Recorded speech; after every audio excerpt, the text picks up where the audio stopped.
So next up, we're looking at a documentary which also came out last week called Still, and it's got a somewhat strange subtitle, A Michael J. Fox Movie.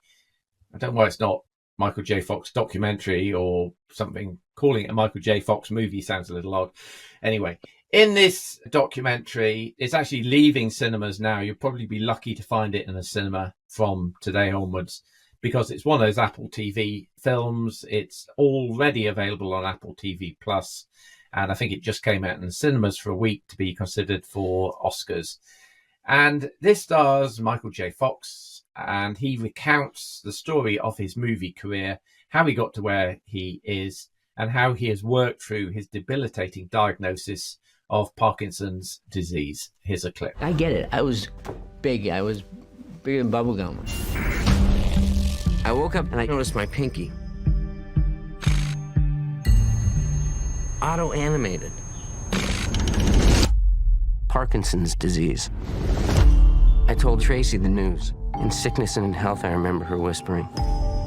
No one outside of my family knew. There was only one reason I took these pills. To hide. We're still waiting for Scott to come back on Tinternet, so hopefully he'll pop up and give his views on this. But while we're waiting for that, Andy, what were your take on Still? I thought this was a tremendous documentary, and it did for me that thing that all great documentaries do. It made me want to discover more about the subject.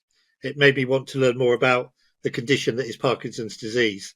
I thought it was very intriguing the way in which Fox tells the story, literally from the very first sign that something was wrong when his little finger is waggling and he can't stop it waggling to time when he's got the full-blown disease affecting the way he walks and talks and everything else. I thought it was quite powerful. I thought it was very moving. There were several times when I had a lump in my throat.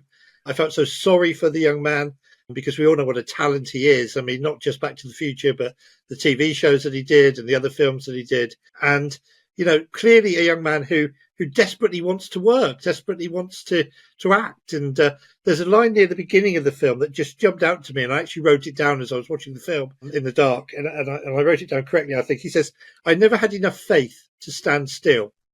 I never had enough faith to stand still. That's obviously where the title of the film comes from.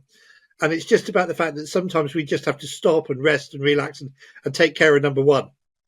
And he was so driven, that he was almost working himself into exhaustion.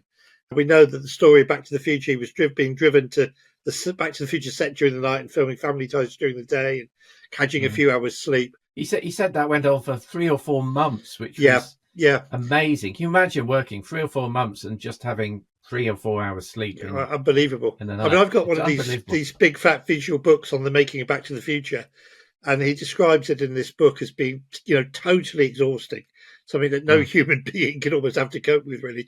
But so you see the talent, you see the stamina, you see the determination, and that filters through into the way he's coping with Parkinson's disease. Lots of shots with him with his physio, determined to walk, determined to keep going. He's a very determined young man. And I came out with my admiration for him as a person. Always admired him as an actor, but my admiration for him as a person was greatly increased through watching this film. And I really thought it was a helpful, interesting documentary that made me want to know more. Yes. And unfortunately, I know quite a lot about Parkinson's because my father had it and eventually died from it. So, yeah, and it is a rotten disease to have.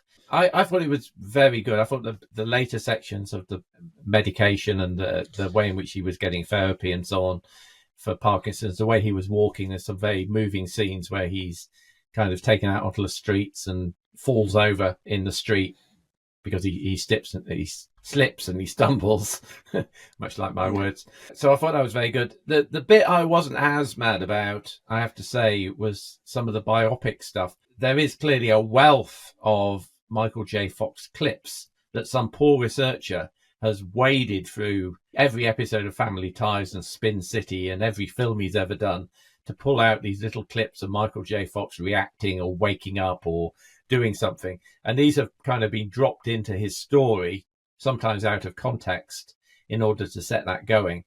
But they've also added to that some reenactments with actors playing young Michael and his father and Robert Redford and Woody Harrelson and people like that, that for me, I don't think acting belongs in a documentary. I would rather have had talking heads talking about what has happened to him and their experience of working with people like Zemeckis and so on, and in order to actually paint those pictures. The only bit that worked for me was the bit where you just talked about, where he's going from set to set and the Teamsters are driving him around. I thought that bit was reenacted very well. But the other bits, I thought, no, we don't want acting here. This is a documentary. So I didn't like that. I also liked, as you said, his kind of sense of humour and his get up and go. There's a lovely clip of him in a episode of what I think was Curb Your Enthusiasm with Larry David, where Larry David opens his bottle of Coke and it explodes all over him. And Michael J. Fox says, "Oops, Parkinson's," Yes. Which I thought was, and that really sums up the guy, that he was happy to kind of do that and put that stuff forward. He was also fabulous, by the way, in the Good Wife. I don't know if you ever watched that legal series, but Michael J. Fox in The Good Wife, playing a lawyer with Parkinson's, was absolutely fabulous, and he really brought a lot to that series.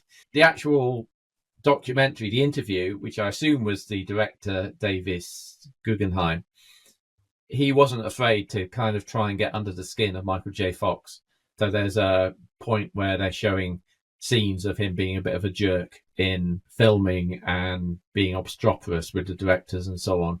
And Guggenheim says, "You're a bit of a dick, really, weren't you, Michael?" And that kind of catches him a little bit off guard. He clearly likes being caught off guard from the story about how he met his wife, right? But it's still interesting that the interviewer was able to get under his skin a little bit.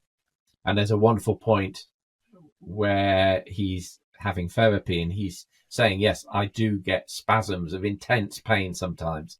And Guggenheim, again, picks up on that and drills him about that, because it's not just sweetness and light and Michael J. Fox being Michael J. Fox. He is a man in real kind of trouble and often in severe pain. That was really good.